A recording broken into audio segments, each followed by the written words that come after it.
C'est officiel, le premier Cybertruck sort de la ligne de production à Giga Texas. First Cybertruck built à Giga Texas. Incroyable. Alors qui aura l'honneur d'acquérir ce véhicule? Le premier d'une longue série, sûrement. Le premier prototype a été présenté au monde le 21 novembre 2019, il y a près de 4 ans. Je me rappelle, j'étais en live sur la chaîne. On avait fait un live nocturne. Le camion électrique futuriste devait initialement commencer sa production en 2021, mais comme nous le savons tous, cette date a été repoussée à plusieurs reprises.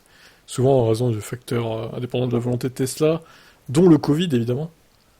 En 2020, Tesla a également été confronté à d'autres problèmes, tels que l'alimentation en batterie, alors qu'il accélérait la production du modèle Y, et travaillait à perfectionner le processus des cellules 4680.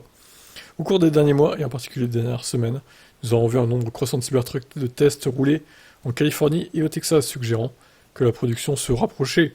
Nous avons également des photos et des vidéos divulguées, bon, tout ça on sait. Maintenant que la production a commencé, la question est de savoir quand auront lieu les premières livraisons, et quand pourrez-vous espérer recevoir votre Cybertruck. Même si le premier Cybertruck est maintenant sorti de la ligne, nous ne verrons probablement pas les premières livraisons avant septembre, comme l'a suggéré Elon Musk.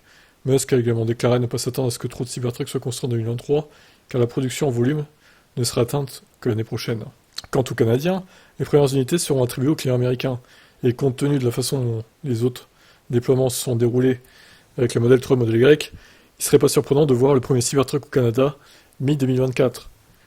Oui, donc dans un an, quoi, à peu près. Juillet-août 2024. Voilà, ça me paraît être un délai logique, hein. Ils vont être servis en premier, les Américains, de toute façon, hein. Puis après le Canada, ça sera l'Europe. 2025, voire sûrement 2026. Et puis voilà, quoi, ainsi de suite. Je vous laisse commenter.